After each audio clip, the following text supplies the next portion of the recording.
আসসালামু আলাইকুম।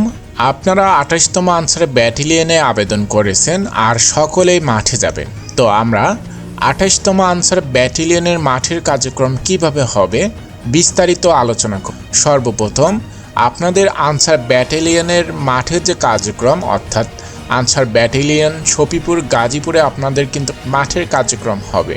তো আপনাদের সিরিয়াল করে লাইন বাই লাইন দাঁড়াতে বলবে, সেটা হচ্ছে প্রথম গেট দিয়ে আপনাদের ঢুকতে বলবে। এরপরে কিন্তু আপনাদের মাঠে প্রবেশ করানো হবে। প্রথমে আপনাদের ব্যাগ প্যান্ট এই সকল তল্লাশি করবে, কোথাও ডিজিটাল মোবাইল বা ঘড়ি বা এইরকম কোনো যন্ত্র আছে কি না আপনাদের সাথে। শুধুমাত্র মনে রাখবেন কাগজপত্র আর একটি কলম নিয়ে আপনি ভিতরে ঢুকতে পারবেন, ঠিক আছে। এরপরে আপনাদের অ্যাডমিট কার্ডের উপরে যে কিউআর কোড আছে সেটা মোবাইল দিয়ে স্ক্যান করে আপনাদের ভিতরে ঢুকতে দেবে, কারণ সেখানে কিউআর কোড দিলেই কিন্তু আপনি যে অ্যাডমিট কার্ড পাইছেন সেটা দেখতে পারবে তারা। এরপরে আপনাদের হাইট মেপে ভিতরে ঢোকানো হবে। যাদের হাইট কম আছে তারা কিন্তু এখানেই কিন্তু আনফিট হয়ে বাড়িতে ফিরে আসবেন। এরপরে আপনাদের মাঠে ঢুকতে দেওয়া হবে। তারপরে আপনাদের মাঠে প্রাথমিক মেডিকেল করানো হবে। এখানে কিন্তু প্রাথমিক মেডিকেলের অনেক ধরনের সমস্যা দেখা হয়। যাদের প্রাথমিক মেডিকেল সম্পর্কে ধারণা নাই তারা কিন্তু দেখতে পারেন এই ভিডিওটি। এরপরে আবার আপনার হাইট মেপে নেওয়া হবে।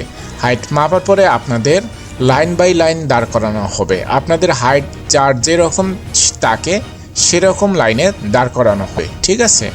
দুই হাঁটু ভি করে দাঁড়ালে দুই হাঁটু যদি একে অপরের সাথে লেগে যায় তাহলে আপনার ডিফেন্সের চাকরি হবে না। এই সমস্যা নিয়ে যদি আপনি মাঠ করতে চান তাহলে মাঠ থেকে আপনাকে আনফিট করে দেওয়া হবে। আপনাদের যাদের এই রকম নকনি সমস্যা আছে তারা ব্যবহার করতে পারেন এই নকনি কাঠ। এই নকনি কাঠ ব্যবহার করে মাত্র 25 থেকে 30 দিনের ভিতরে আপনাদের হাঁটু ফাঁক হবে। এটা গ্যারান্টি সহকারে আপনাকে দেওয়া হবে।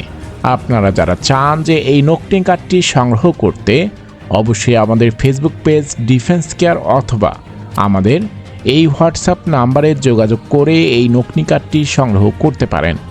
তাদেরকে টায়ার ডেগিং টানতে বলবো, অর্থাৎ 110 পাউন্ড ওজনের একটা টায়ার অবশ্যই আপনাকে টানতে হবে।